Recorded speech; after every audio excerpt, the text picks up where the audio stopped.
Okay, good evening, everyone. This is the December 13th meeting of the Springs Municipal Advisory Council. I call this meeting to order at 6:36. My goodness, I get to bang a gavel. Look at that. We've upgraded. Okay. Hay interpretación disponible por el icono de interpretación en la pantalla a la derecha. ¿Está correcto? Okay, muy bien, gracias.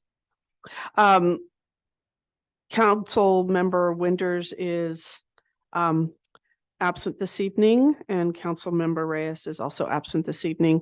Could you take roll for us, Vice Chair?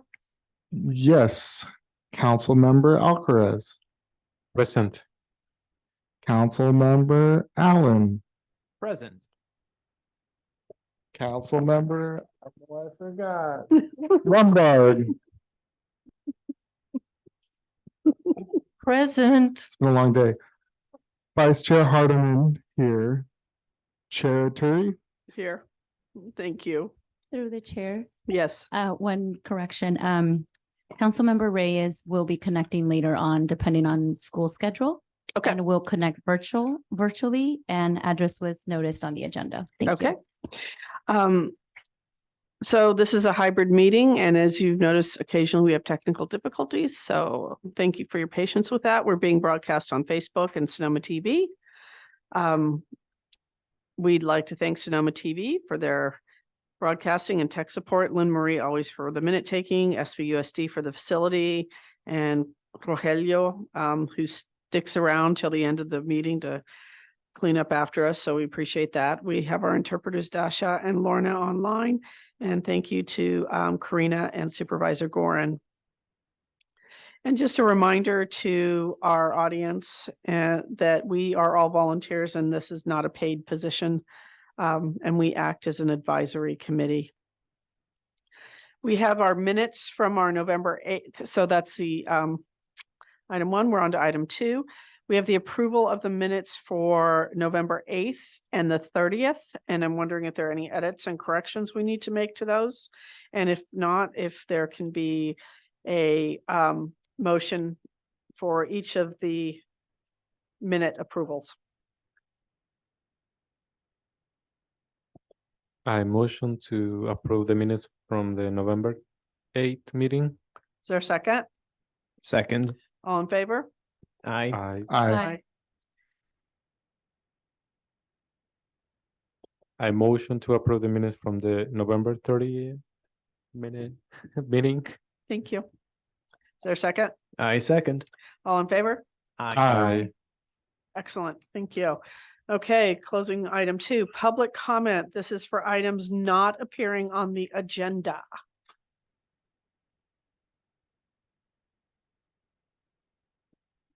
We have one, it looks like one raised hand in the Zoom room.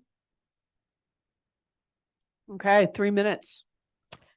Okay, this is Josette Rose Eicher, Boys Hot Springs. Today it was announced that the county has purchased the old Uncle Patty's parcel next to the county property and parking lot by the post office. I just want to say if the Springs Plaza comes back up and an ad hoc committee is formed, I would love to be on it. When I emailed with Supervisor Gorin a bit ago, she asked me for the data from the survey I did about a Springs Plaza a year ago. I sent it to her. I realize this is old data at this point, but it does give a good picture of what many Springs residents think is important in a plaza. Here are some things to think about. The post office building does not have its own parking.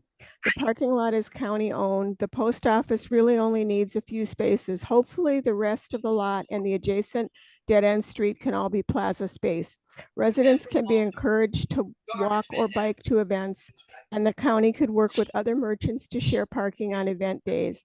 I also have an inventory of which businesses have parking and how much, and I can share it with you if requested. The building itself, I'd like to know, it says 3 minutes. Did I get started or not? It did. You're at 147. Okay, I'll keep going. Okay, the building itself is owned by Lefevre Matson and without dedicated parking can only be used for retail or office space. Perhaps the time is right to ask Lefevre Matson to lease the building to the county. It could be used for community events, classes for adults and children, and many other uses that are compatible with being next to a community plaza. I hope the idea of an underground parking garage and financial partnership with Lefevre Matson does not come into consideration again. The parking garage would be next to useless as all of its size would not accommodate many cars and be mostly taken up by the egress ramp that will be needed. And there would be security issues that go with the parking garage, not to mention the huge expense. Thanks so much for listening tonight. Thank you so much. It looks like we have another public comment. Amanda, when you see the timer on your screen, you may begin your comment.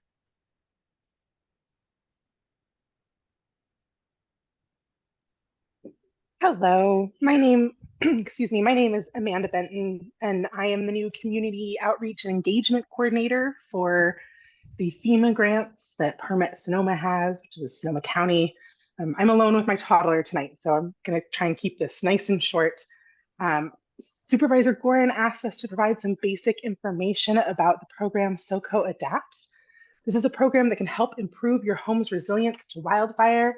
As we have learned in the last years, wildfire resilience must include changes we can make to surrounding vegetation or defensible space and home hardening. This is modifying parts of homes' building materials, which are especially vulnerable to the embers that cause about 90% of home ignitions. Small changes can make a big difference. The most important thing is knowing what you need to do. Through this program, we provide non-code compliance assessments for both defensible space and home hardening. These assessments will help you understand the things you can do, both large and small, to help your home survive a wildfire. Even better, starting in 2025, we will be able to offer rebates for approved work for as much as $10,000. Eligible property owners will be those within the project area who have gone through the assessment process and had their high priority projects pre-approved. Please visit socoadapts.com to see if your property is eligible and sign up for an awesome structure hardening assessment. Again, that's socoadapts.com, SoCoADAPTS.com.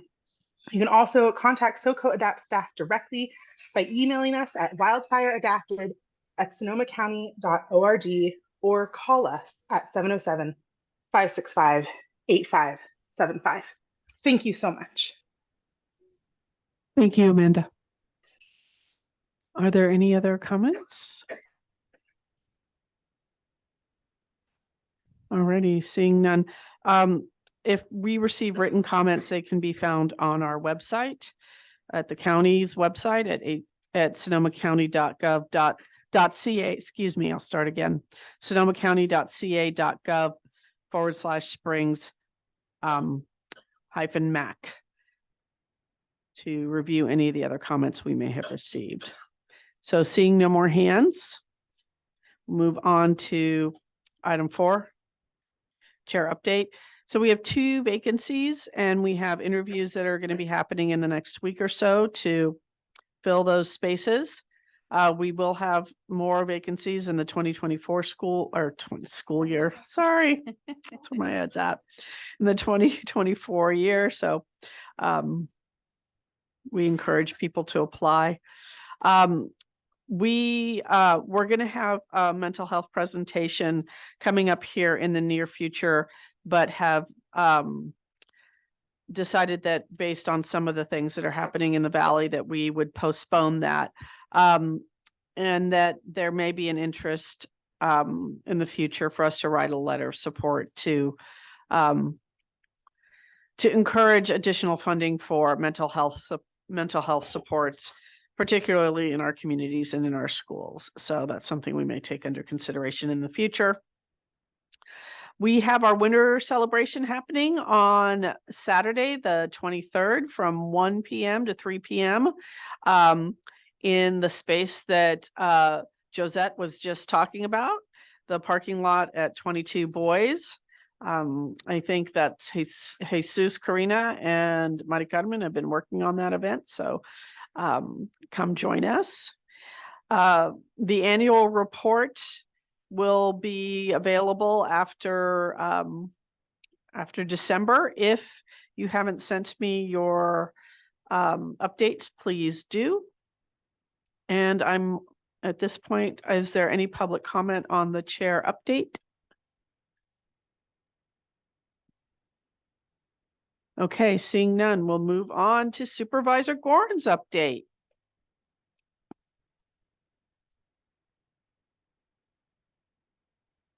And I brought my tea and I'm sucking on my cough drops and I'm working on week 4 of a cold from an adorable 6-year-old with a runny nose.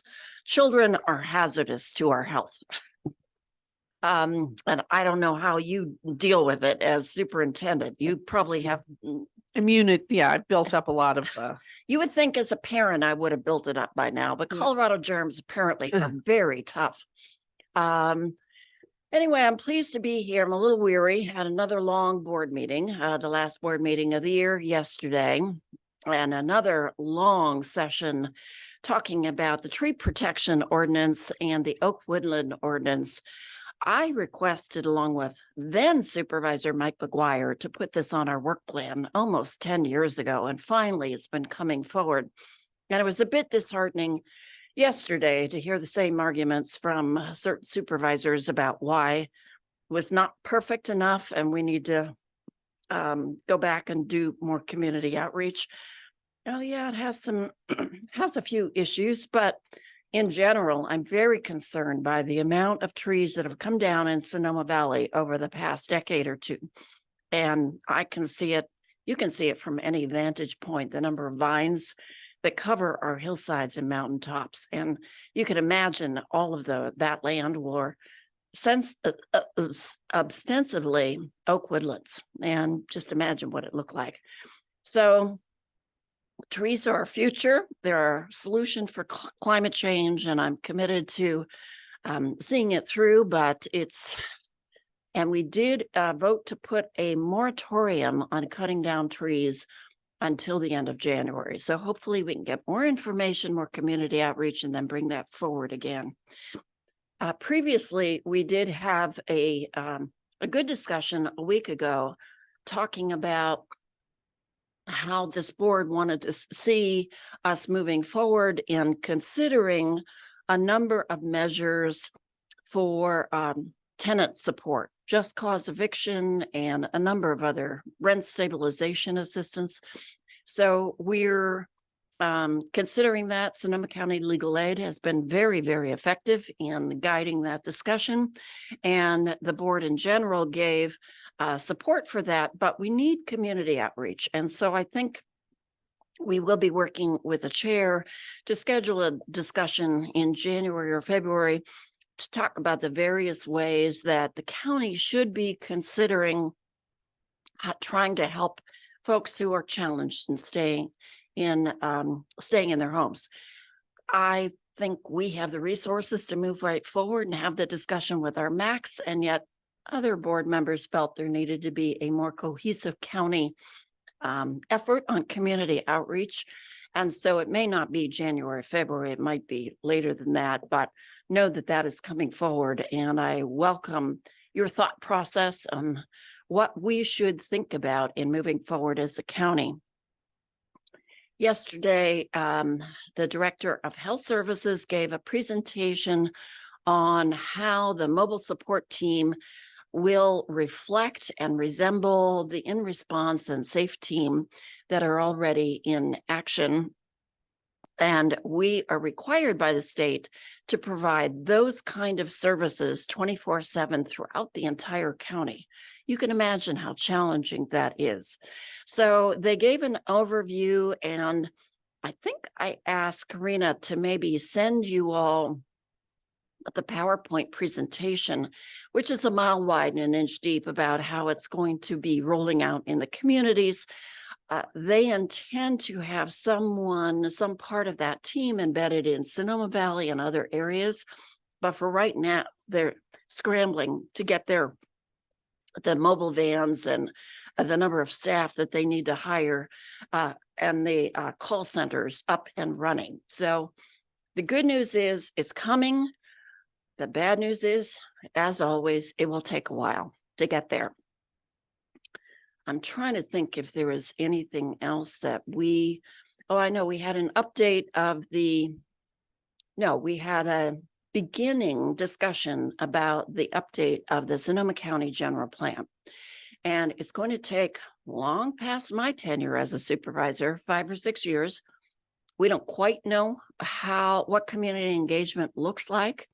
I said to them, based upon our experience, if they want to approach the folks where they live, where they work, you need to hold it in the elementary schools. You need to offer childcare. You need to offer food in order to get people in, and training to help them understand what in the heck the general plan is and why is it at all relevant to the lives of the folks in Sonoma County.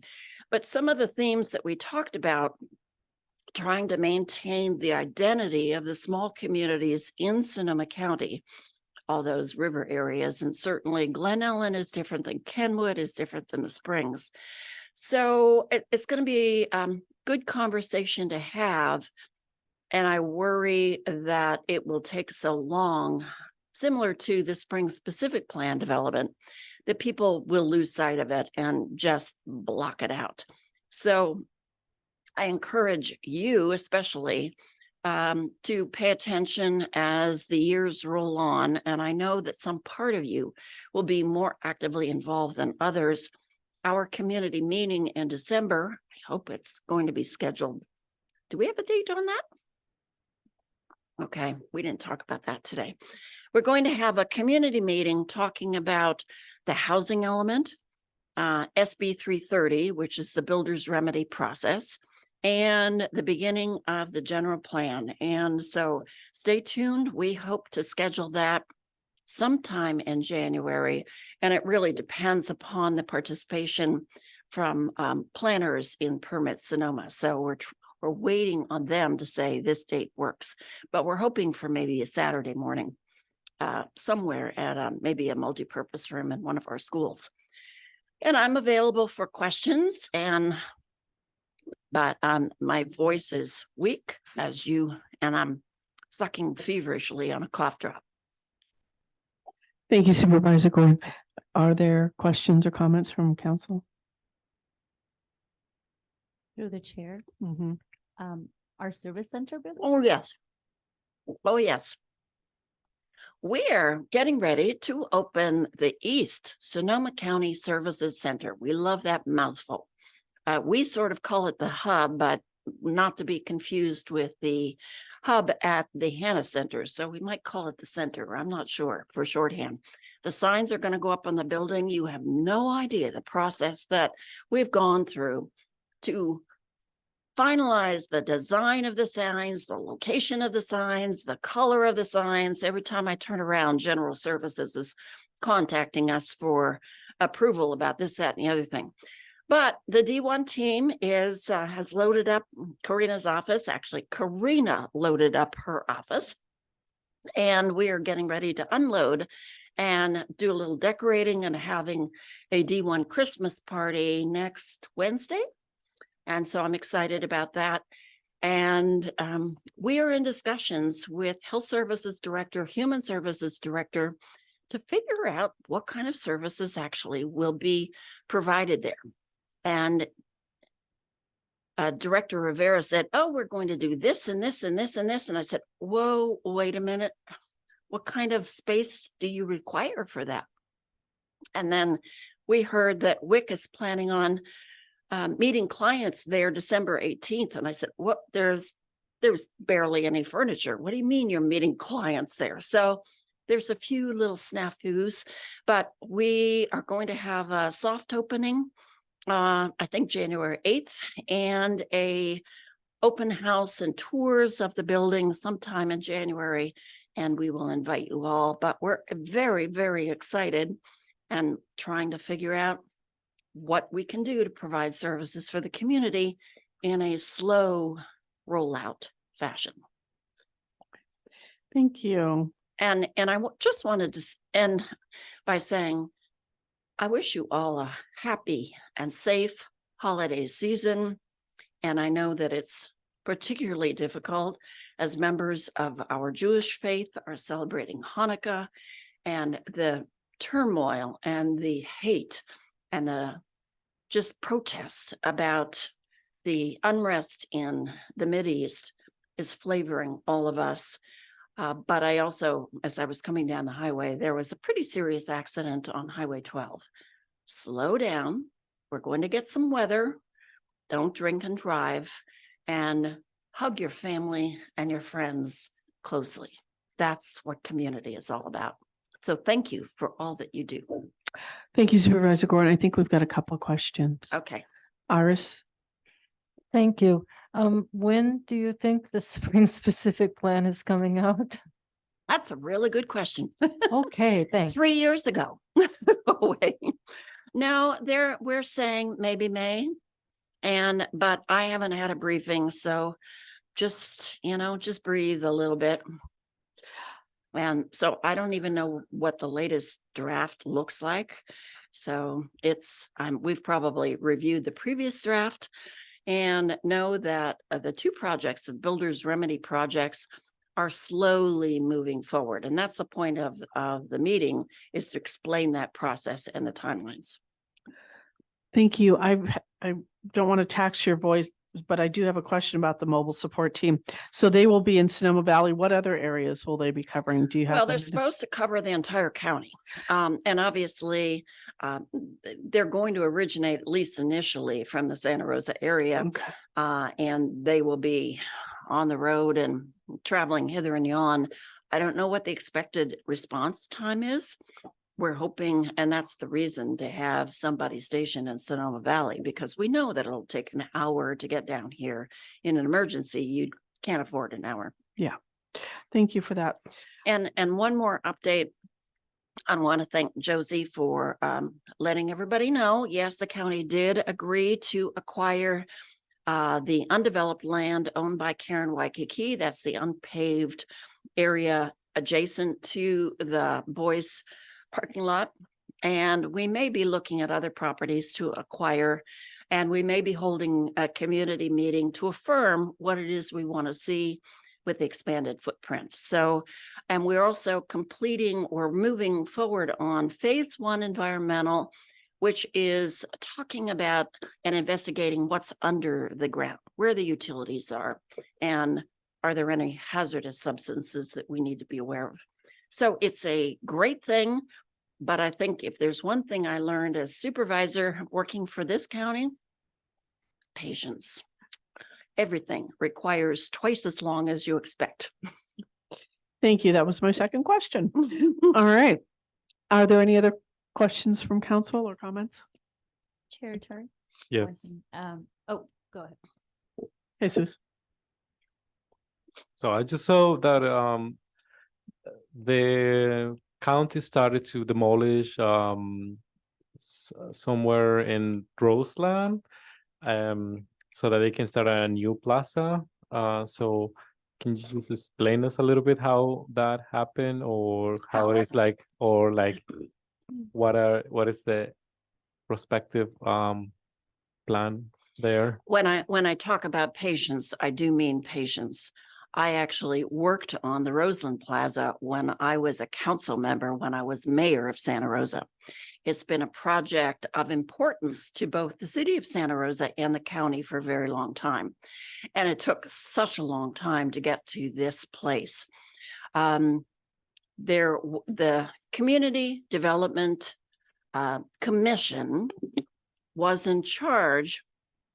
That was part of the redevelopment area in Roseland.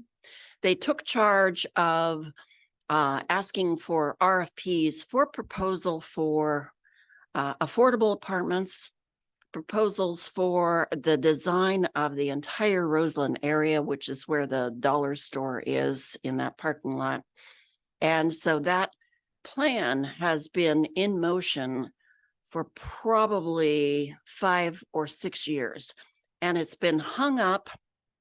Mid-Penn housing is a very important part of it. The plaza is a really lovely plaza. And a lot of community support services are around there, and market rate housing as well. The infrastructure issues underground were so expensive and so unanticipated that it took a very long time and budget cycles to figure out where the funding was going to come from to work on the infrastructure underground that would then allow the construction of the Mercado and the community plaza, as well as the affordable housing projects. So the county contributed $7 million this past budget year. Santa Rosa contributed something. I believe it said in the paper that Senator McGuire contributed another $3 million towards it. And still, they're going to be hard pressed to figure out where the next bit of funding comes from to complete the infrastructure necessary to then allow Mid-Penn Housing to move forward and build housing. It's if you're interested in planning, this could be a master's thesis. Just saying, Jesus.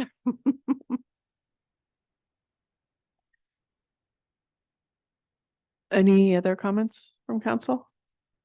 Chair Terry, I'd like to take this opportunity, since I was dealing with tech issues during public comment. And since it's through our office, just a quick announcement about our Charla Comunitaria for 2024. It's on Thursday, January 11th from 6 to 7 p.m. The topic is driver safety and accident prevention. We will have CHP representatives, Sonoma Valley Fire representatives, and Director of Sonoma County Public Infrastructure. So I'm going to make the announcement in Spanish as well. Queremos invitarlos a la próxima charla comunitaria el día jueves 11 de enero del 2024 a las 6 de la tarde, de 6 a 7 a través de Zoom. Estaremos hablando sobre seguridad al conductor y prevención de accidentes. Tendremos representantes de la Patrulla de Caminos de California, representantes del Departamento de Bomberos del Valle de Sonoma y también el director del Departamento de Infraestructura Pública del Condado de Sonoma. Así que no falte. Muchas gracias. Thank you. Thank you. Is there public comment on Supervisor Gorin's report? Or questions? Okay, seeing none. Thank you, Supervisor Gorin. Take care of yourself. So our next item, oh, wrong, they're on panelists, got it. Okay, is Sonoma County Public Infrastructure. And I think we have Janice Thompson here to give us an update on what's been happening. Good evening, everyone. Can you hear me? Yes. Great. So again, I'm Janice Thompson. I'm the Deputy Director at Sonoma County Public Infrastructure. I'm happy to be here tonight. I'm going to provide a couple of project updates as well as discuss a variety of traffic-related issues on the agenda tonight. So I'll start with a couple of project updates. The Donald Gap project on Highway 12, which includes filling in the missing sidewalk between Encinas Lane and Verano Avenue. And it also includes a pedestrian bridge over Agua Caliente Creek. So that project, we are currently negotiating the engineering design contract for that project. And it is on State Route 12, which falls under Caltrans jurisdiction. It does take a long time to design, to get environmental approval,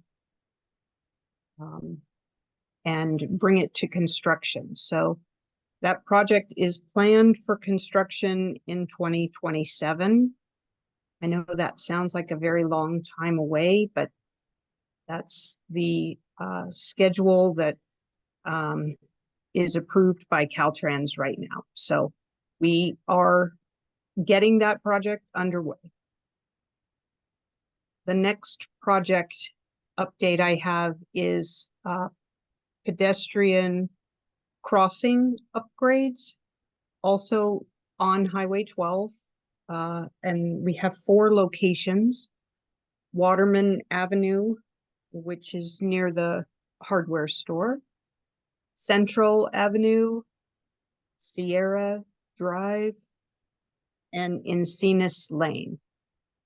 That project is, we are currently seeking quotes for engineering design. We hope to get in contract sometime in January, and then we will begin design of that project. And also it's on State Route 12, so that will require Caltrans encroachment permit. If everything goes great, we could potentially install some improvements in late 2024. But again, this is all relying on Caltrans approval. So both of those projects are underway. The other topics I'm here to talk about is I was asked to discuss speeding. I understand that there is some speeding on the local roads in the Springs area. Speeding is often difficult to control. There's a variety of options. We can install some traffic devices, and they work for a little time, but then drivers get used to those devices and they begin to ignore them and resume their speeds. So Caltrans has just come up with a new traffic calming guidelines, and I'd be happy to work with this group here to identify some locations, see if some of the options we could work on together, and then we'll have to find funding for them. And we'll work with Supervisor Gorin and see if she can dedicate some funding for those traffic calming devices. So I'll be happy to work with this group on that. Another topic was the speed radar trailer. The county owns 2 speed radar trailers, and those are little trailers that are towed behind a truck, and they light up and display the speed of the cars that pass them. And I'll just tell you a little bit about that program and how it works. So we do have 2 of them. We receive requests from a variety of sources. So we work in close coordination with the Sheriff's Office and the California Highway Patrol.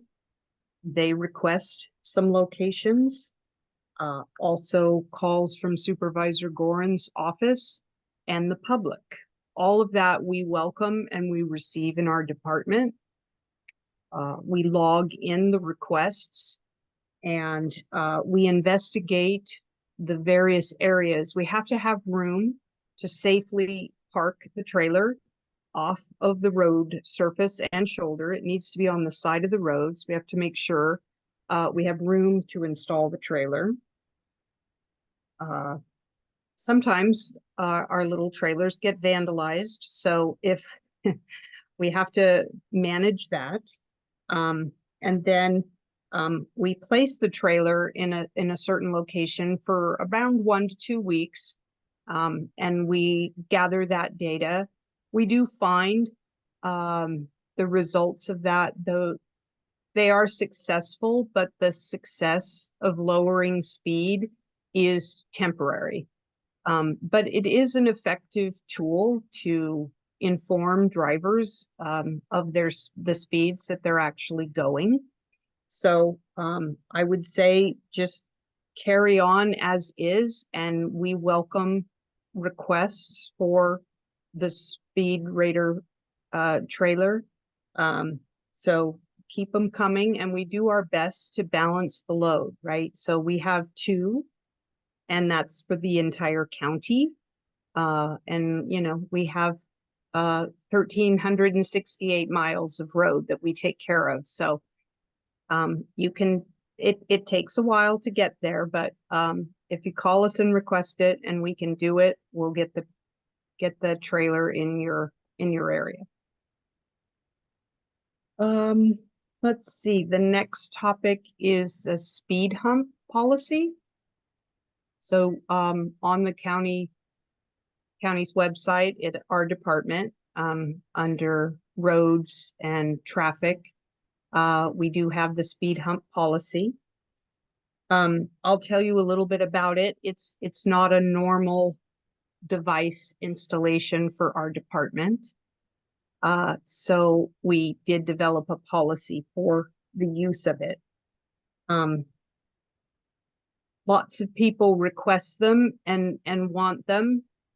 But sometimes when they get installed, there's some negative side effects. So some of the negative side effects are noise, right? So there's a lot more noise that's created when you install a speed hump. Cars slowing down, going over the hump, and then speeding up when they leave it. So the people that live in the surrounding area experience an increase in traffic noise. Depending on the location, street lighting may be necessary. And that can sometimes be a bother to people living nearby. And then we also find when you install a speed hump that traffic tends to then divert around it and use other roads to avoid that road. And then the people that live on those roads see an increase in traffic. So we have to balance all of that. But our policy is such that we don't have a source of funding to pay for this type of installation. So our policy involves the applicant fund the installation of a speed hump.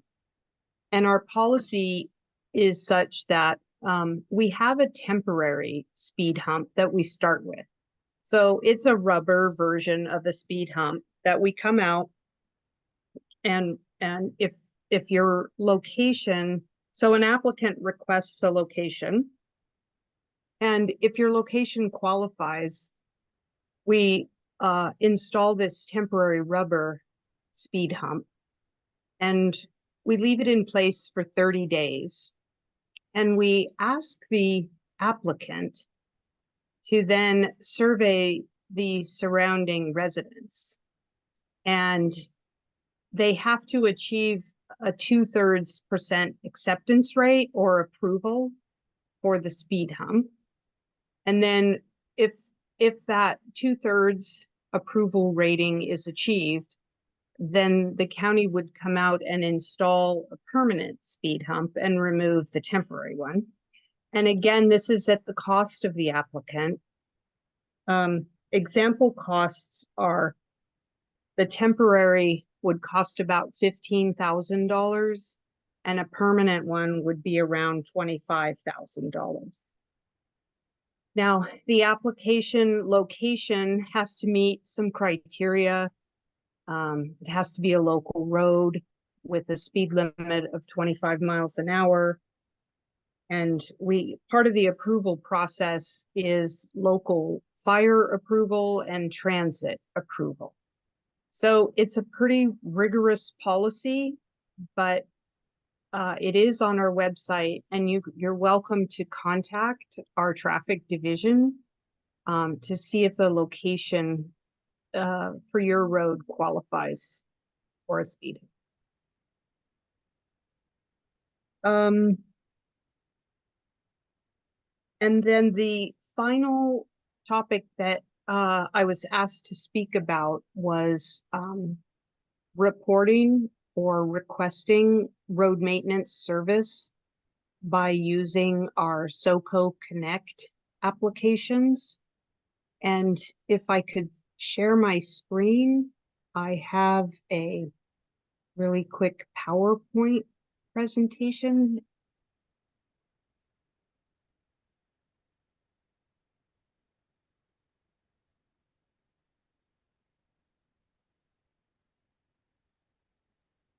Are you seeing the PowerPoint? Yeah, thank you. Okay, great. So the name of the application, so the example I'm giving you tonight is for a cell phone application of SoCo Connect.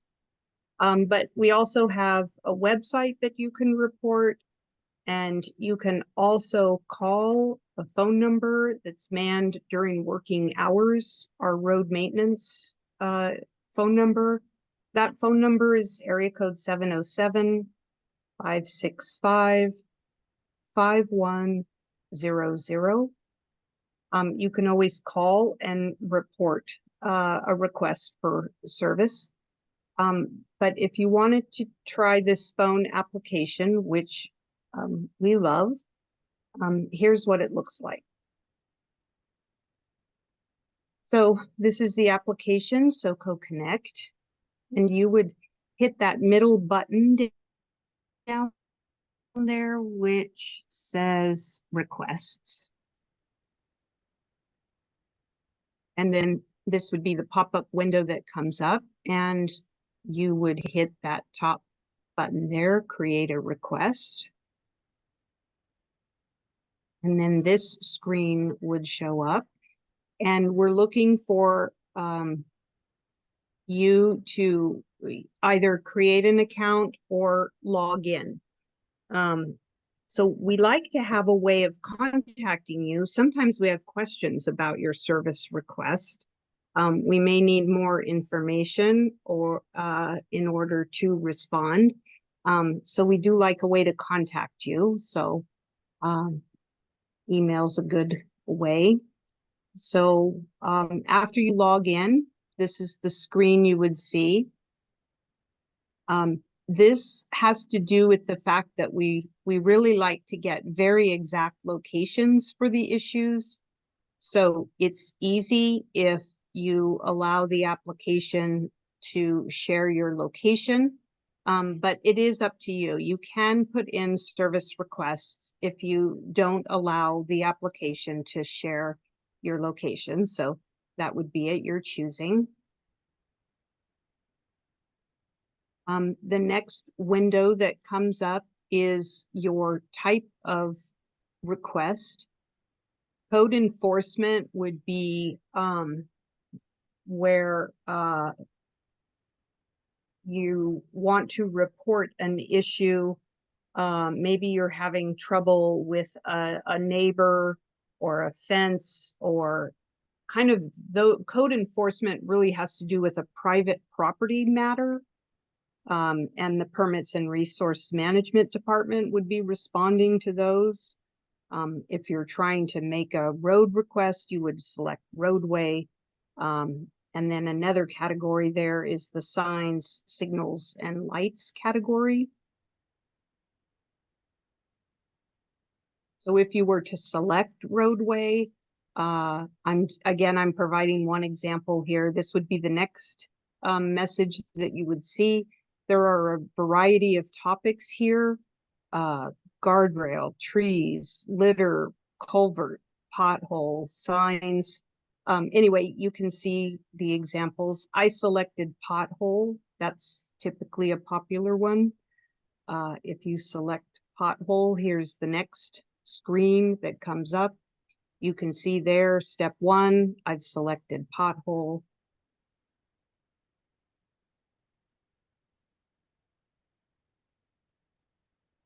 Oh, sorry, I skipped around. Okay, so then once you select pothole, it wants to know the location. Now, I found it easier to use the map and drop a pin or tap your screen for the location on the map. I did try to type in addresses, but I found that the app was rejecting a lot of the addresses I was using. If you have that trouble, try and use the map.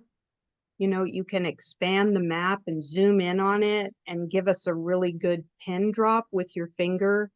I found that to be more successful of a way of entering a service request. So then you've completed now step 2 with the location. Step 3 is to tell us more details. So in the description, I just typed in, there's a pothole in the northbound lane next to a fire hydrant. So as descriptive as you can be, it helps us a lot. We do ask that you attach a photo. I understand it's not always easy to have photos, but we really appreciate them. They go a long way, but you can make a request without submitting a photo. And the next screen is asking you to do that, to submit a photo. If you have one, we love it. But you can hit that submit button there at the bottom. And when you do that, you get a thank you.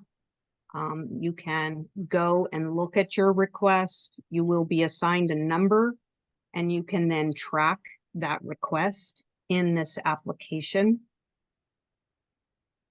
As you can see here, it displays a case number for you. You can use that number. You can go in and out of this application and check if there's any updates on your request. And then I'm just sharing with you, I entered this and I got an email response. So here was the email that I received with my service request. So I'm going to stop sharing. That's kind of the end of sort of what I was hoping was a step-by-step instruction on how to use SoCo Connect. So that concludes what I had planned to talk about. I'm happy to answer questions. Thank you, Janice. I think we have a ton. I've got like 6, so I'm going to try to, we'll start with, I think Vice Chair Hardiman has a question. So I just, to go back to the speed humps, I just want to make sure I understand this. So we're talking with the temporary and the actual, around $40,000 for a speed hump to go in. Is that correct? That's correct. Yes. Anyone else have questions before I start my list? I do. Okay, Iris, Jack, and then Jesus. Okay, I know this is really simplistic, but I think that lowering the speed limits in the neighborhoods would be a great idea. The roads are too narrow. We don't have sidewalks in our neighborhood. I love that, but people walk in the middle of the street. It's like streets for everybody, right? Going slower just seems like a great solution. It's also an awareness exercise, honestly. That's just my take on it. And I know that, somebody's going to say that's not possible, but it just makes sense to me. Thank you. thank you, Iris. Jack? Sure. So 2 things, maybe not questions, simply comments.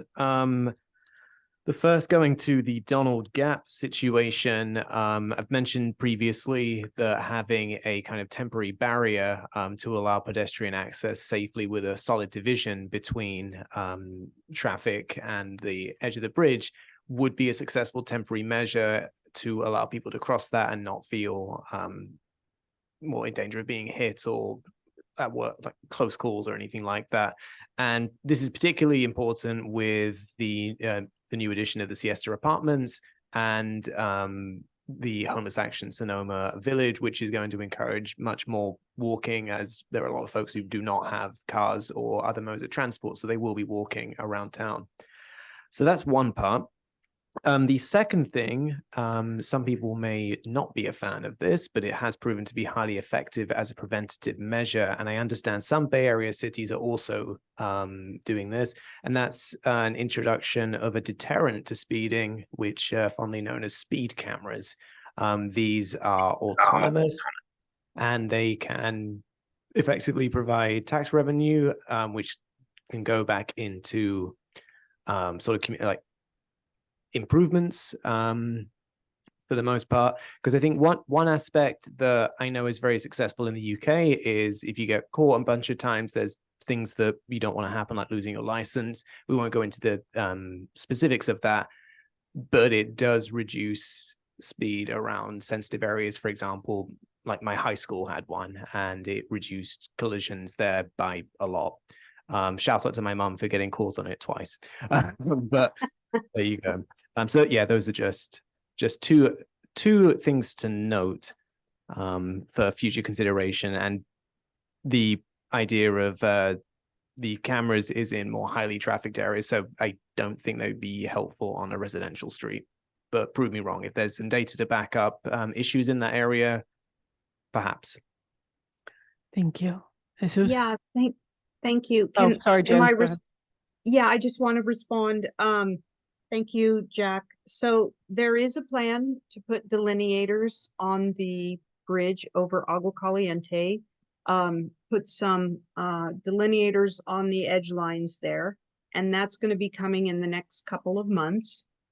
And then the speed cameras, that's an enforcement issue, and that would be done by enforcement agencies such as sheriff or CHP. That's not necessarily a public infrastructure item. Thank you, Jesus. Thank you so much, Janice. My question it's about perhaps I remember you telling us about it, but there has been a lot of concern about the crossing from on West Verano from McDonald's to Maxwell Park, the little crossing where unfortunately we lost a member of our community, and there is like can you locate or think about which crossing I'm talking about? There's like a little monument thing dedicated to this person. Well, I think that you told us about why we cannot have like lights turn it on when somebody's trying to cross, because it was like a safety issue or something like that. Like we have one like that on Fifth Street West, crossing from the shopping center from across Safeway and Safeway. So can you tell us why we cannot have that at that crossing? And also, if it's under your jurisdiction, can you, if it is, can you explain how one can request a stop sign? Thank you. Yeah, thank you, Jesus. So that intersection we refer to as Verano Avenue at Main Street, and we did provide enhanced crosswalk striping at that location. We have not added pedestrian lighting. The proximity with the Verano on Highway 12 intersection, stopping traffic in the middle of the block, the cues from that, the lines of cars that would result from that would back onto the highway. So that's going to make that type of installation very difficult. We can always monitor it and continue to coordinate with Caltrans on that. And Jesus, what was the second part of your question? How can one request a stop sign? Oh, okay. You can call our traffic department and request a stop sign. All of our traffic control devices are very heavily regulated. The installation of a stop sign has to pass through what's called warrants or existing traffic conditions. And we're bound by the California Municipal Uniform Traffic Control Devices guides for that. but you can call our department and we can talk you through that.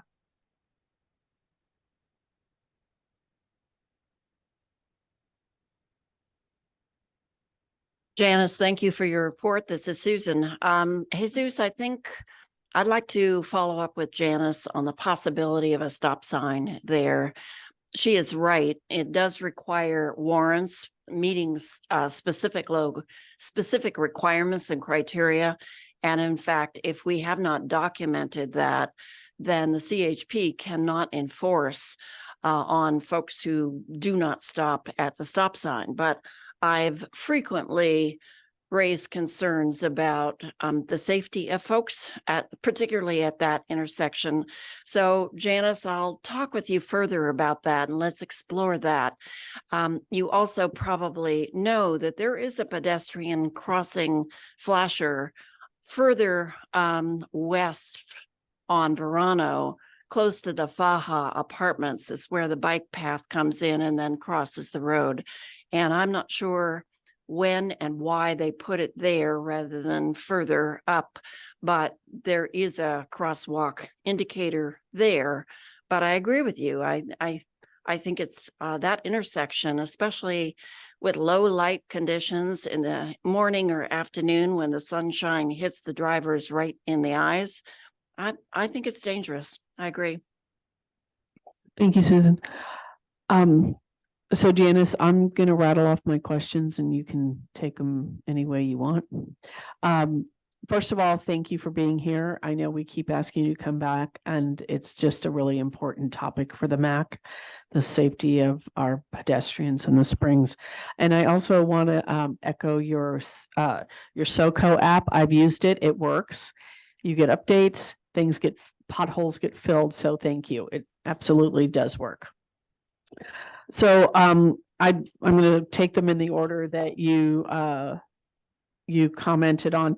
The Donald Gap. I believe the delineators are those thin plastic things that sit in some kind of container and have a reflector on them. Is that correct? Correct. Yeah. So I'm not trying to be a jerk here, but I don't know how that's going to stop a car. Can we do something else? 2027 is really a long way away. And my family walks that path a lot with pushing a baby buggy. So I have a personal invested, very, very strong opinion about that space. And I really want to see something done. And a delineator is not enough. It's just not. There's no way. Also, the crossings at that need enhancement. Can we put pressure on Caltrans to move that up a little faster? They've been here a number of times. I think they're tired of hearing from us. I'm happy to continue to write to them and ask them to come to this meeting. The speed radar trailers, it sounds like there are only 2 in the county. I'm wondering, I've seen signs in neighborhoods that are stationary and stay there, and are those possible? Yeah, there are some in our area that flash your speed. They're not on trailers, they're permanent. Then I think it's my last one. My last one is the speed bump. I'm wondering, do cities have those same requirements that the citizens or businesses or whatever have to pay $40K to put in a speed bump? And is that the same process? Because I'm finding it hard to believe that people in neighborhoods in Hidden Valley and in Sonoma City proper are coming up with $40,000 to put in a speed bump. So those are my questions. I'm trying not to be a jerk about this, but I'm pretty upset about the situation that we find ourselves in Sonoma in the Springs with traffic and pedestrian safety. Yeah. Okay. So you are correct on the delineators. They are plastic. They are not meant or designed to stop a car. They would not. The purpose of them is to give you something now to warn drivers, to alert drivers, to Perhaps slow down and be aware that pedestrians are sharing the roadway. It's a gap measure that I got Caltrans to approve in the time being while we work on a better permanent solution.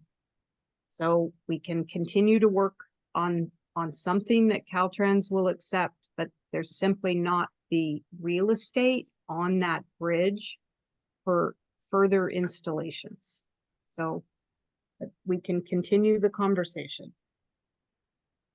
The stationary signs in neighborhoods, you're correct. That is that's what I was referring to when I talked a little bit about traffic calming devices. They can work. They work for a time, and then drivers do begin to continue and get back to their normal driving behaviors. But we can absolutely look at and investigate some traffic calming devices and work closely with Supervisor Gorin to identify funding for those. Absolutely. And the speed humps in cities, I'm afraid I can't speak to their policies. I don't know them. And city traffic, county roads and county traffic behave very differently than city traffic. I doubt our policies would read the same, but I can't speak to them. I don't know what the cities are doing. But city traffic behaves very differently than county road traffic. Thank you. I'm wondering if us asking, how can we help you? I know that you are working with restrictions and bureaucracy as well. And if there's something we can do to support some of the things that we're pretty passionate about and advocate for, we're willing to do that because we've been talking about this for a couple of years now. So at least in this council alone, if not the community for far longer. I was going to suggest that if you know of streets where you think there is a problem with speeding traffic and that a flashing sign would help, or other traffic calming would help, then figure out the location or suggest locations for that. With the city of Santa Rosa, the city does not put in speed humps or speed tables blithely. It requires neighborhood outreach. Not every neighborhood loves them because they are noisy. You have a car that goes blunk and then moving forward, and drivers certainly don't like it because it's hard to keep painted and they come upon them and man, they can really damage a vehicle. So it's not an effective deterrent for speed always. And speed tables are better than speed humps and bumps, which are difficult. Now, I know the city of Sonoma is working on installing speed tables on East Napa Street. The difference in the speed limits on East Napa Street in the city and East Napa Street in the county is like 10 miles per hour because the county is relatively rural road and traffic is going pretty fast until it hits the suburban part. But I hear you clearly that we want traffic to slow down and we want to go on an education campaign. It's consistent, it's constant. We tried to do it around schools in Santa Rosa. Parents ignored it.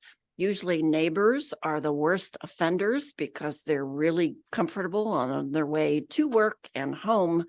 And I'll just end with a little humorous anecdote that Jack Allen would appreciate.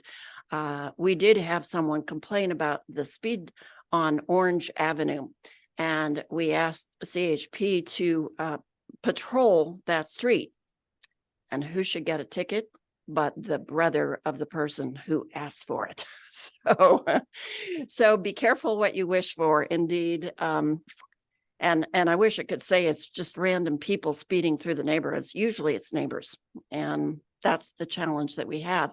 But if you can I know that there was an ad hoc suggesting roads for paving, and maybe there's a road safety that you want to look for locations that we might put in the flasher, the speed, and they malfunction frequently. So they don't all, and people ignore them. And that's the reality.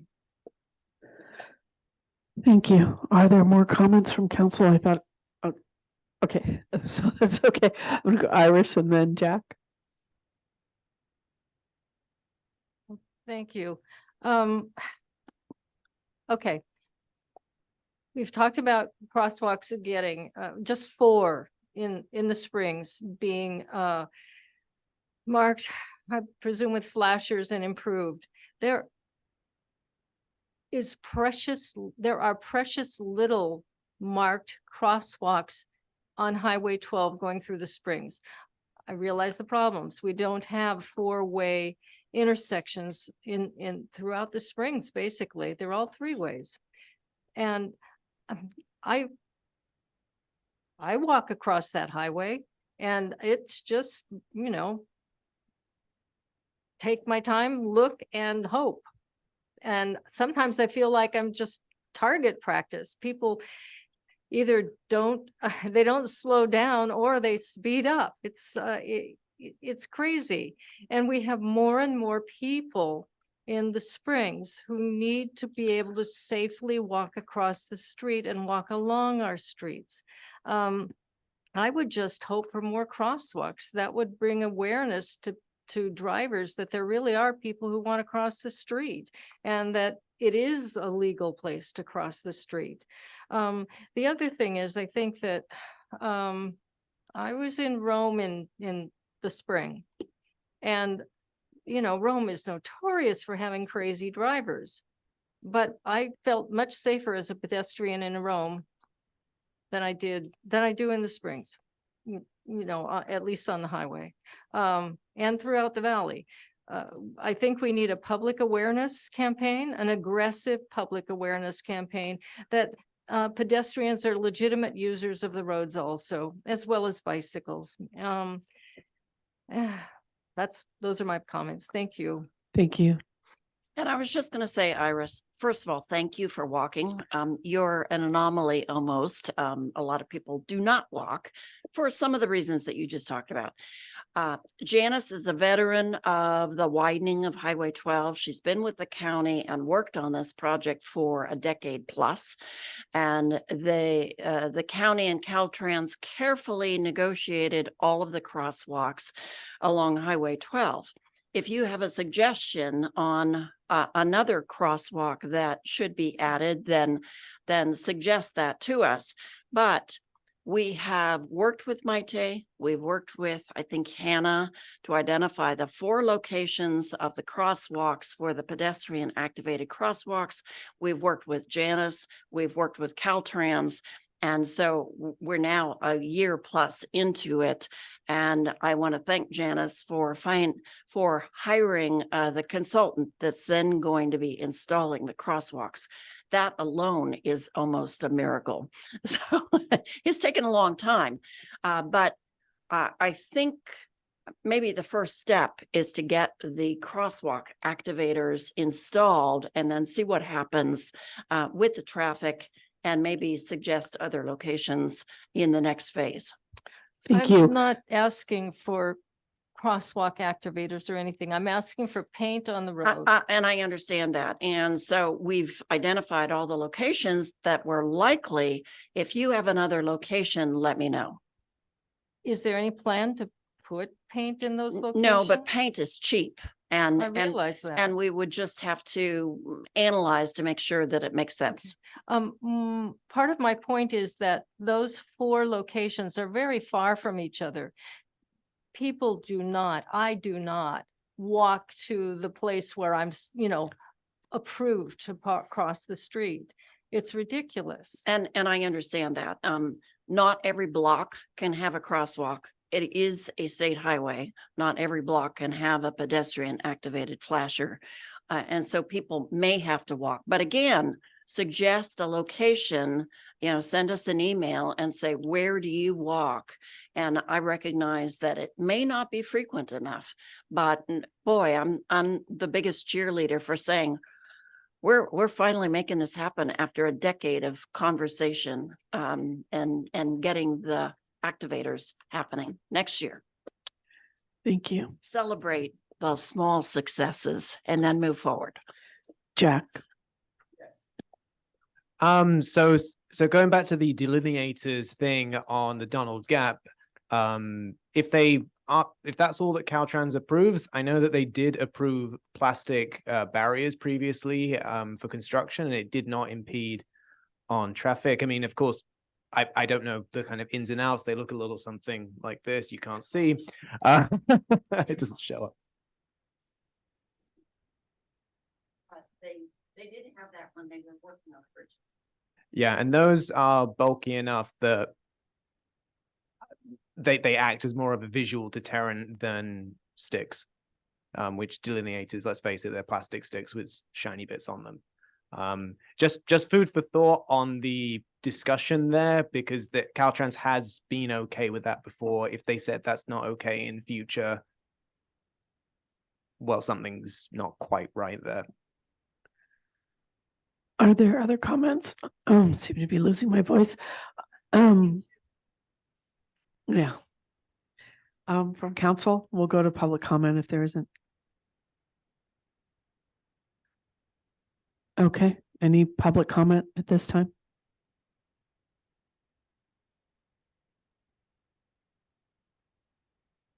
Okay, seeing none. Any final comments from council? Yes. Jack? Thank you for being here. Janice, thank you so much. You keep coming back and I appreciate that. I know this has not been an easy meeting. And Can I just ask Janice about Jack's suggestion for a K-rail, probably not a concrete K-rail, but maybe a plastic K-rail? Do you think Caltrans would permit those on the bridge? Is there enough room? Yeah, there's just not enough room, Jack. It comes back to that, the geometry, the width of the bridge will only allow so much. But they were there before. I'm not saying that I can rub against like the code in any way, because I know code is code, but they physically were there before. I will say if a large truck came, 2 vehicles couldn't go at the same time. I drove it every day to work, and it definitely was not a full width for 2 trucks that may be going there during that time. Oh, well, like a beaver would say when it hits something, damn. I have to ask, how much can we expect to have drivers give up a little space for pedestrians? To me, having room for it, I'll stop for a truck to go across the bridge so that people can walk across it. Let's be reasonable Well, about it. You will. And I think everyone sitting here will, but not everybody will. And that becomes a much bigger safety concern with vehicles trying to bully their way through, in my opinion. aren't there? So when I travel, I always look at roads as well. I've seen thinner, smaller, like cement pillars that are not, the K-rails have like these kind of paws that are really wide. I don't know anything about this kind of stuff. I just know that our pedestrians aren't safe on our roads, and there's got to be other solutions. And I'm kind of I don't give up very easily. Let's just put it that way. Anyway, Janice, again, thank you for being here, and we appreciate it. And maybe we'll invite Caltrans to come back in the near future. Great. Thanks for having me, everybody. Happy holidays, and thanks for your patience. I know this is very, very frustrating, and please know that your message is well received. I don't we're always interested in community feedback and requests. So please keep it coming. I'm sorry we're not able to deliver as fast as you would like us to. It is challenging to work on a state highway. So anyway, I look forward to working with you. And Janice, I want to thank you. And there is a ray of optimism. Someone from SETA no, it was the person, Janice, who works with you with SoCo Pi, who's been working on grants, met with Caltrans at a number of locations in the Springs, including the Donald Gap. And she was really pleasantly surprised how enthusiastic Caltrans was to affect changes. And that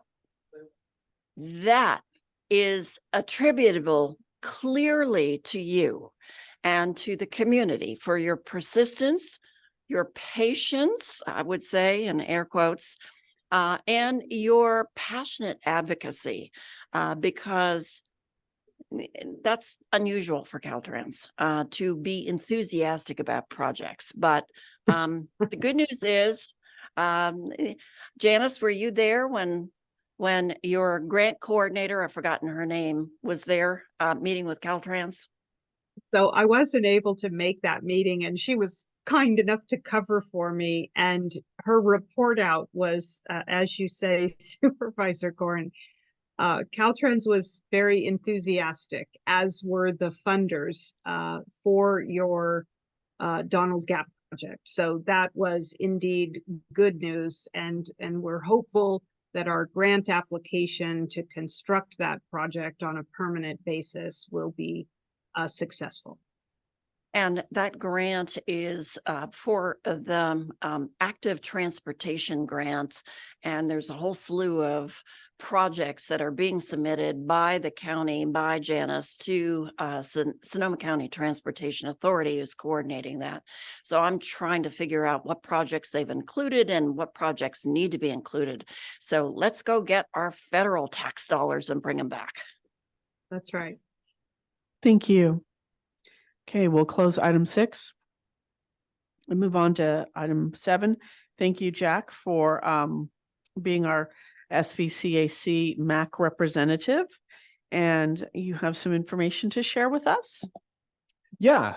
So the last SVCAC meeting was on a date that I didn't write down, but it was about 2 weeks ago, and there wasn't that much sort of discussion outside of public comment. Just mostly talking about there's nothing really to discuss. Let's not meet in December.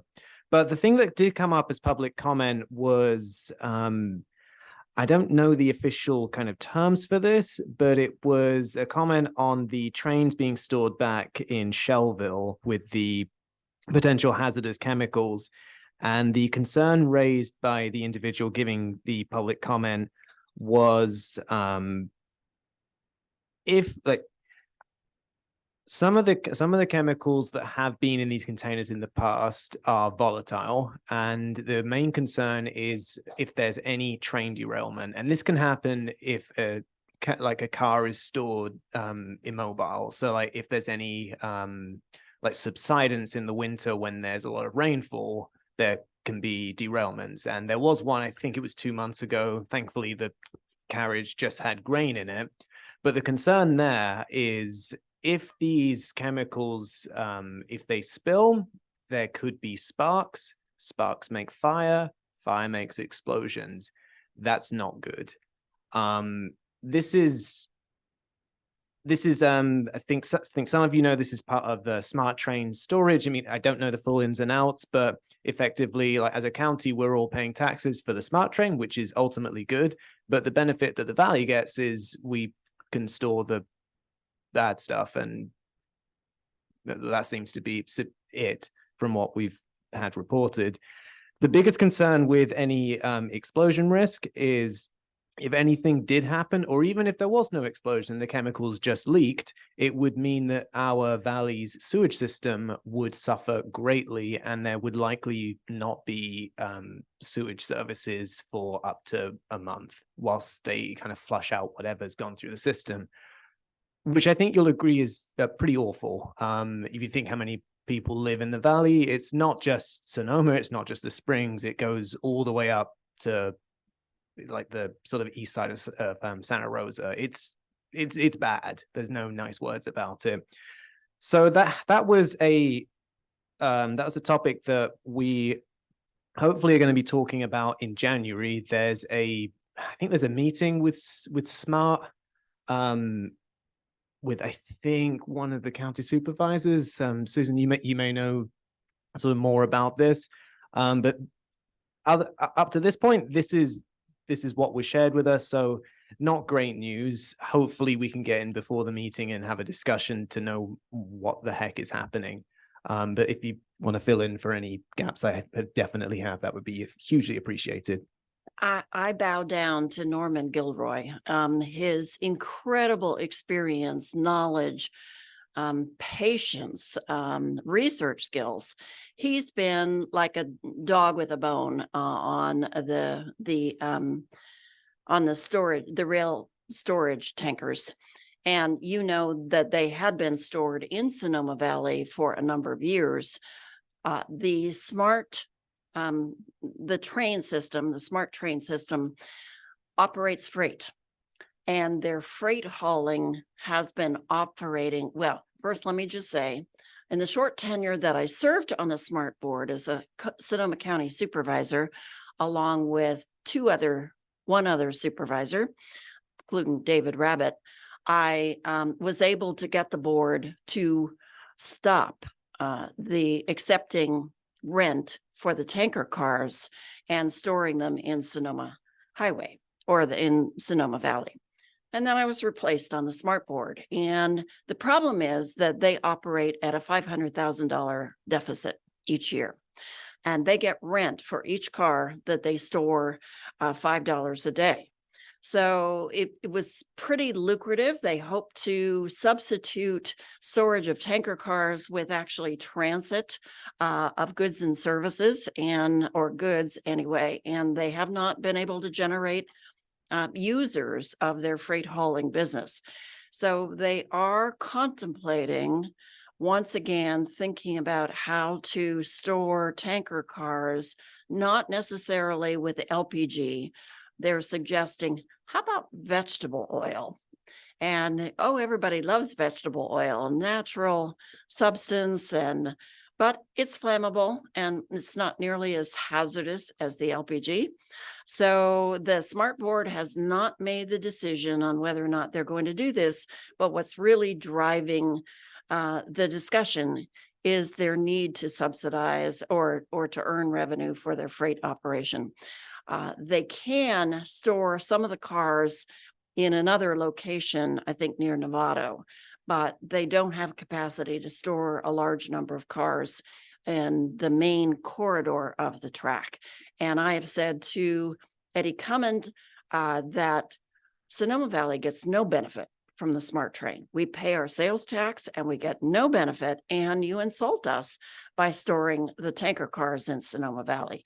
He knows where I stand clearly, and he knows where the community stands, and he wants to engage with the community and listen to the community.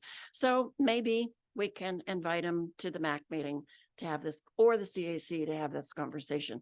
But it's complicated and it's annoying. Thank you. My big question is liability. If something really bad happened, even cooking oil, that would mess up things a lot, and it would go into the creek. Who would be liable for that? What kind of insurance coverage is that? And we don't even want to know about, that actually happening and what would happen. And that's a conversation you could have with the general manager, Eddie Cummond. I'm not aware of that. But you're right. It's a quandary. And I would just say that the railroad industry has incredible power in Washington. They have limited local government's ability to do just about anything. And so we can't limit what is hauled on the rails, but locally we can limit what is stored in, on the sidings of the rail cars. And that's the question.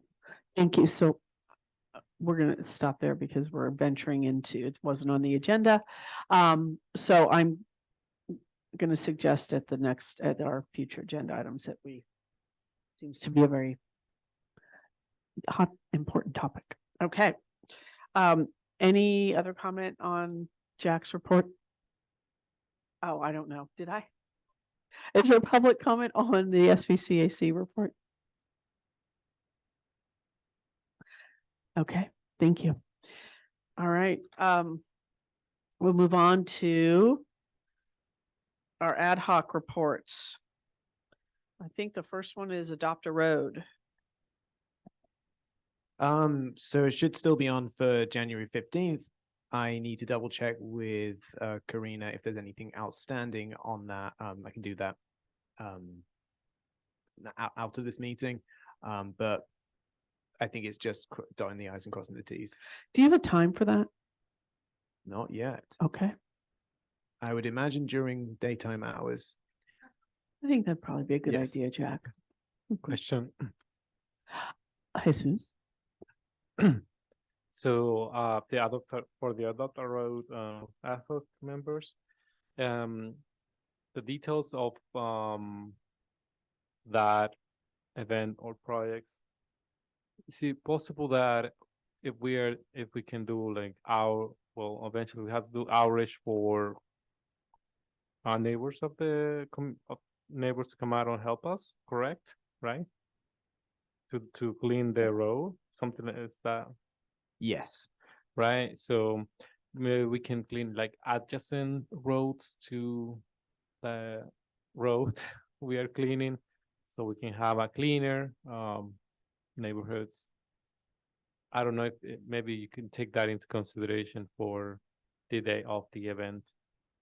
I think it can be taken into consideration dependent on how many people show up. If we have too many for it to be safe and or comfortable, then definitely, why not? If there's a core unit able to operate along the stretch that we designated, that is the main focus of this. But I do like the idea. Thank you. Any other comments?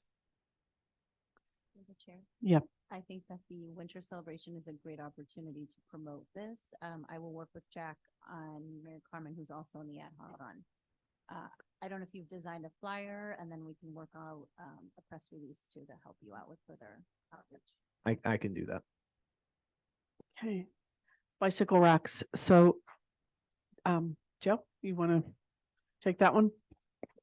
Yes, so we are receiving 5 additional bicycle racks, which I think we already spoke about. Through discussion, we decided that these bike racks, just due to timing and cost, I know we have a little materials left over. I think it makes more sense just to get them up, and that would mean just being white bicycle racks going up. And I'm just going to run you all through just so you know the planned places for these bicycle racks, starting with 2 of the original ones that we had that we ended up moving away from, but now that we have these, oh good, perfect.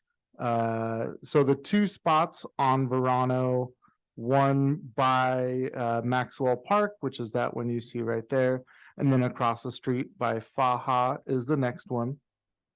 And then the next 2 bus stops are also across the street from each other.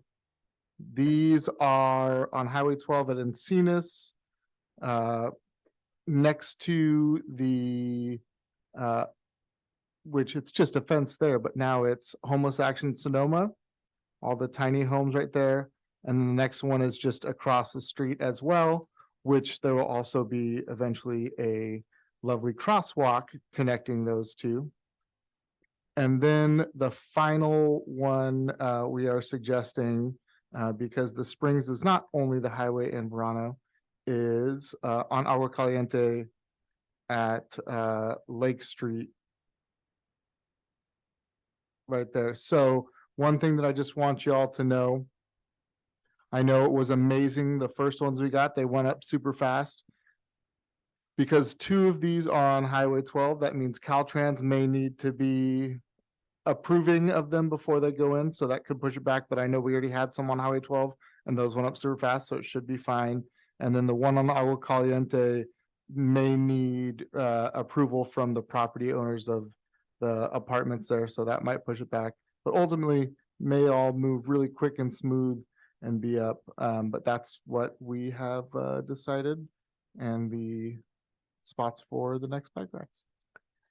Any comments? Through the I chair. do. Yes, Jesus. We can do a post installation decoration. We have the materials, so we can do that. We can all meet up and do it. Thinking about our time and weekends and all this stuff, and that's why we decided not to do that. We can do it like, sorry, can you repeat I didn't quite hear you. Can you repeat it, please? It's there's a lot going on right now, I think, for lots of folks. So I think trying to find that time was concerning to us when we were meeting. But this can happen not soon. It well, can one, happen in the two- spring when the weather's better, perhaps. Yeah, of course, whenever, not necessarily soon. Thank you. Iris? My only question is, what, do they have to be dry to apply the tape? That what is essentially tape that, I know that. I don't Artscape did it also. We don't. I mean, I didn't do it. We so would I need don't- to question that because that if that a painted surface Mhm. needs to be really nice and dry and Definitely. clean, Yeah, clean. totally. Any other comments? Through the chair. Just a couple of things on the locations. Keep in mind, these are locations that Sonoma County Transit had previously approved. So I don't think we'll have issues with encroachment with Caltrans, but thank you for bringing that up. The bicycle racks are getting delivered in January 2024. So if your council did decide to take Jesus's suggestion to kind of meet up or have community members help out, maybe you can have a day where you just have the bicycle racks out when the weather permits and have the extra supplies that we are storing currently for you guys. I think that would be a fun community activity, but I don't want to speak for the entire council. And once if these are the approved sites, I can reach out to Sonoma County Transit and get a better idea of when they can install this. Thank you. We did decide at last meeting that we were just going to bring the locations and we do not need approval. It was right. It was Right. approved that these are in, so that these are them. I guess. These are the spite. Yeah. Iris?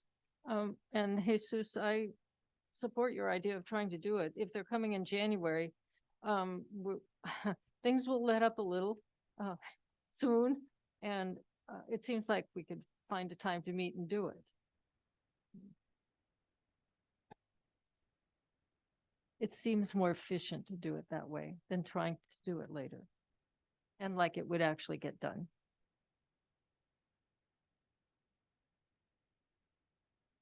Okay, well, it can be discussed at the January meeting. But right now, those are our recommendations for the spots. Okay. Emergency preparedness.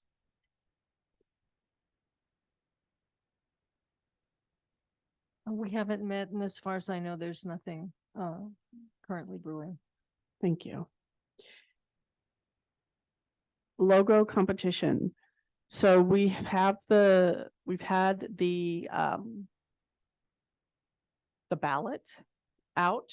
We've had a bit of voting. There's a clear leader. It's due to close the 31st of December. So it is on I'll push it out on the springs again. I pushed it out a couple of times. And if you all see it, if you could share it, that'd be great, to help get it out a bit more. But it is in process. So we should have a new logo at the beginning of the year. social media outreach, I've tried to give Jack access a couple of times. Celeste even tried to help me. And for some reason, we've not been able to do it. So I don't know why. It's still a mystery. We talked about opening an IG account, so that may be the next step. Utility boxes. Jesus, do we have an update on the utility boxes? Yes, we are having a meeting with Sokopai, Artscape, and I believe us, but about finalizing the Caltrans application for the 3 utility boxes that we're planning on to decorate. Just very technical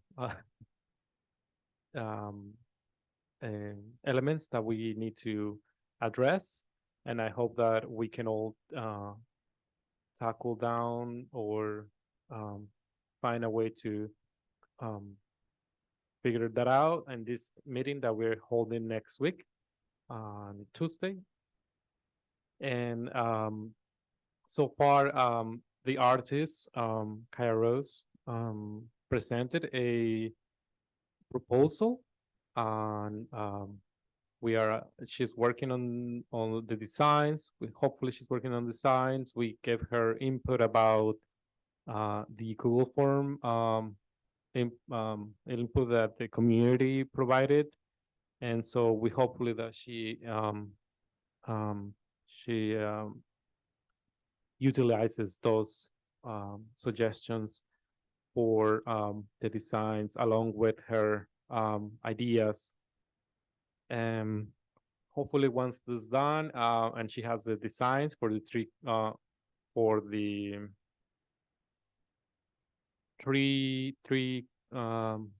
Comcast boxes, we can do it just that faster and quicker. You just need the design. And yep, that is the update. Thank you. Winter celebration. Through the chair, I want to acknowledge that Councilmember Reyes has joined the meeting virtually. Great. Is there an update on the winter celebration? Mari Carmen, do you want to start? Yes, thank you, fellow council members. So as of today, we have, purchased the gifts that we will be able to give out on the 23rd of December from 1 to 3 at the 22 Boys Boulevard parking lot. We are very happy that we will be able to do more gifts this year. In comparison to last year, we were able to get, I think, about probably about 60, almost 50 over. So that means that we have reached the 200 mark. Compared to last year, we were able to do 160. So we have also gotten a confirmation from the we've rented the tent or done the contract, the DJ. We've spoken also to the fire department for the delivery of or transport of Santa from the Agua Caliente station over to the 22 Boys Boulevard parking lot. And we've also spoken to Pets Lifeline, and they will be able to also help us with some decorations. And also the firm of Mission Inn, in addition to the hot chocolate and cookies, have been kind enough to let us borrow the Santa Claus suit as well. And I don't know if I'm missing anything, but otherwise we're really excited. I have, I think as such as Councilmember, Wenders, I've been sick, this week as well. So hopefully it will get better. And we're really looking forward towards, pardon me, for, the 23rd. So we would like to invite the community and invite fellow council members that can join us the day of. And thank you to our collaborators, specifically to the SIS as our fiscal sponsor and partner in this event. I don't know, Jesus, if there's anything else you would like to add. Yes. We also bought Polaroid film so that kids can take a picture with Santa, and I hope that we can see you there. I think that this will be a great event and want to celebrate and see the joy in the kids in our community, and we hope to see you there. Thank you. Are there any comments from council about any of the reports that have been given? Through the chair, just to, on the winter celebration, also want to acknowledge that Sonoma, Fairmont Mission Inn is, providing access to their parking lot across the street. We still encourage community members to walk or ride a bike if weather permits, or carpool, but we do have access to that parking lot. And we also want to thank the volunteers who have reached out to our office for this event. We're really excited to have people actually reaching out versus last year where we were begging people to come help. So that's a great thing. Thank you all. Okay, any public comment on the reports? Okay, seeing none. Any final comments? Okay. All right, thanks, everybody. Future agenda items. I'll tell you what we've got on our list, and I've added a couple during this conversation. So we have the Green Belt Alliance Wildfire Buffer Pilot Project requested by, I'm not sure who. Karina, can you help me out with this? I don't know who. Okay. Are they the North Bay Resilience Manager? Okay, thank you. Transportation options in the area, share housing, Amy Appleton. Alma Shaw from the Ecology Center would like to come. Just Cause Eviction. We've asked about SDC and there's not ready on that yet. I think we need to have Caltrans come back. And then I think I heard, I wasn't sure if it was a smart train that you were referring to, or is it some other organization that's managing that situation? I think I was referring to the smart board. I think the topic in question is being discussed, I think early January. I don't remember when the meeting is. So I think in terms of time, it's not going to be suitable for this particular conversation, but maybe in future. I honestly don't know. We'll add it to the list. Okay, thank you. Thank you. So maybe somebody from the smart board, I don't know what that means exactly. Are there other topics for consideration? Yes. Jesus. Seeing a lot of the controversy in the county regarding the police back in the schools, as long as it's in Santa Rosa. I would like to see if we can bring somebody that can tell us more about like how to respond to like an active shooter case, something or prevention, something like that, or can help us or make us a little understand more about it, or help us understand this situation a little bit more. And I would also like to revisit the plaza and perhaps create a ad hoc in the future to start talking about it. Thank you. Thank you. Anything else? Chair Turi, I believe you were going to mention in your chair update about 2024 Spring Smack goals. I know it's an item that has been pushed year after year, so I don't know if there needs to be a discussion about what the goals of the MAC are, what you're trying to accomplish, your objective. So maybe we can add that to next year's agenda as well. Okay, thank you. Our list was short, now it's long. Again, but that's good. There's never a shortage of topics. Okay. Any public comment on this item? Okay, seeing none. Thank you all. I hope everyone has a very healthy and peaceful celebration this holiday season. Thinking of the folks who are not living in peace right now. And I'd like to thank Sonoma TV, Lynn Marie, SVUSD for their support, our interpreters, our interpretation team. Again, always much gratitude to Karina and Supervisor Gorin.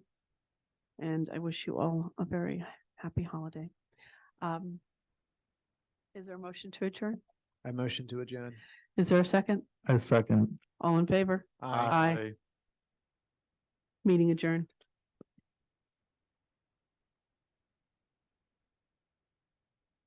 Mhm.